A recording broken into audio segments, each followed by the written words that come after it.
Assalamualaikum warahmatullahi wabarakatuh. Saya Anissa Rida Fitri, peserta latihan dasar CPNS di Kota Padang.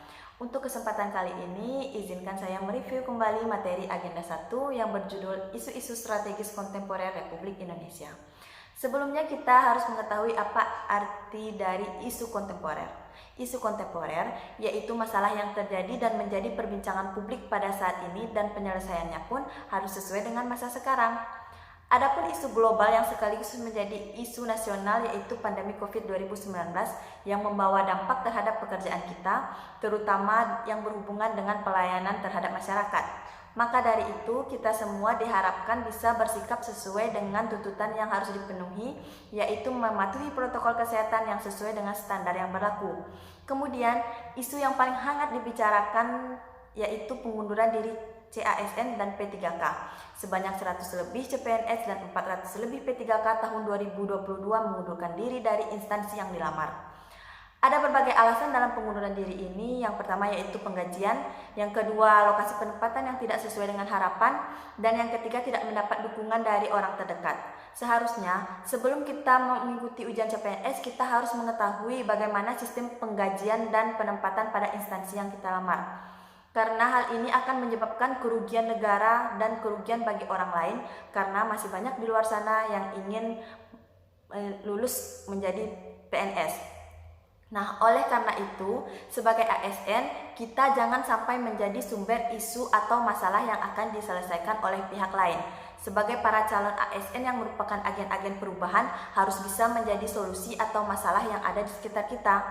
Selanjutnya, isu-isu strategis kontemporer negara Indonesia yang tak pernah ada habisnya yaitu korupsi.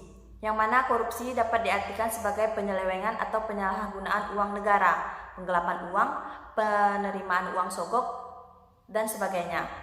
Faktor individu yang menjadikan orang tersebut bisa melakukan korupsi yaitu bersifat tamak, berhasrat besar untuk memperkaya diri sendiri, rakus dan serakah, moral yang lemah menghadapi godaan dan gaya hidup yang konsumtif.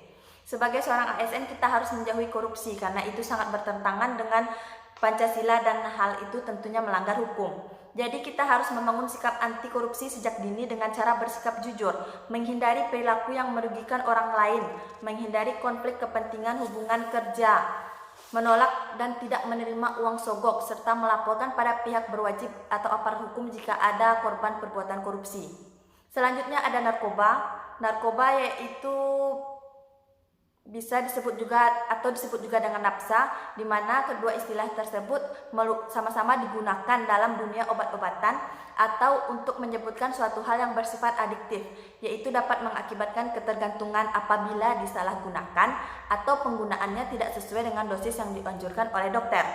Zat adiktif lainnya adalah yang berpengaruh di luar narkotika, yaitu minuman beralkohol mengandung etanol, etil alkohol, yang mana alkohol ini banyak digunakan dalam berbagai barang keperluan rumah tangga, kantor, dan sebagai pelumas mesin. Yang paling sering disalahgunakan yaitu seperti lem, tiner, cat kuku, dan tembakau. Maka sebagai seorang ASN kita harus membangun kesadaran anti narkoba pada diri kita sendiri dengan memulai diri kita sendiri tidak salah dalam pergaulan, membina hubungan baik dengan masyarakat. Selanjutnya ada terorisme dan radikalisme, ada money laundering atau pencucian uang. Di sini bukan uang yang kotor lalu kita cuci dengan sabun ya. Pencucian uang di sini yaitu perbuatan kejahatan yang melibatkan upaya untuk menyembunyikan atau menyamarkan asal-usul uang atau harta kekayaan dari hasil tindak pidana kejahatan sehingga harta kekayaan tersebut seolah-olah berasal dari aktivitas yang sah. Nah, untuk menjauhi money laundering ini, seharusnya kita menanamkan dalam hati bahwa apa yang kita miliki itu cukup dan menjauhi sifat tamak. Selanjutnya ada proxy war, selanjutnya ada kejahatan mass communication, cybercrime, hate speech, dan hoax. Nah, cybercrime adalah kejahatan cyber yang merupakan kejahatan yang beroperasi di dunia maya dengan menggunakan komputer, jaringan komputer, dan internet. Contohnya cybercrime yaitu pembuatan konten ilegal yang disebarkan di internet atau hacking komputer orang lain. Selanjutnya hate speech yaitu ujaran kebencian dalam bentuk provokasi, hinaan, atau hasutan yang disampaikan oleh individu ataupun kelompok di muka umum atau di ruang publik merupakan salah satu bentuk kejahatan dalam komunikasi massa. Selanjutnya ada hoax, merupakan berita palsu atau berita yang belum tentu kebenarannya. Sebagai seorang ASN, kita harus menggunakan media sosial secara bijak. Gunakan untuk hal positif serta biasakan untuk selalu cek kebenarannya. Bagaimana sebagai ASN menghadapi isu perubahan tersebut?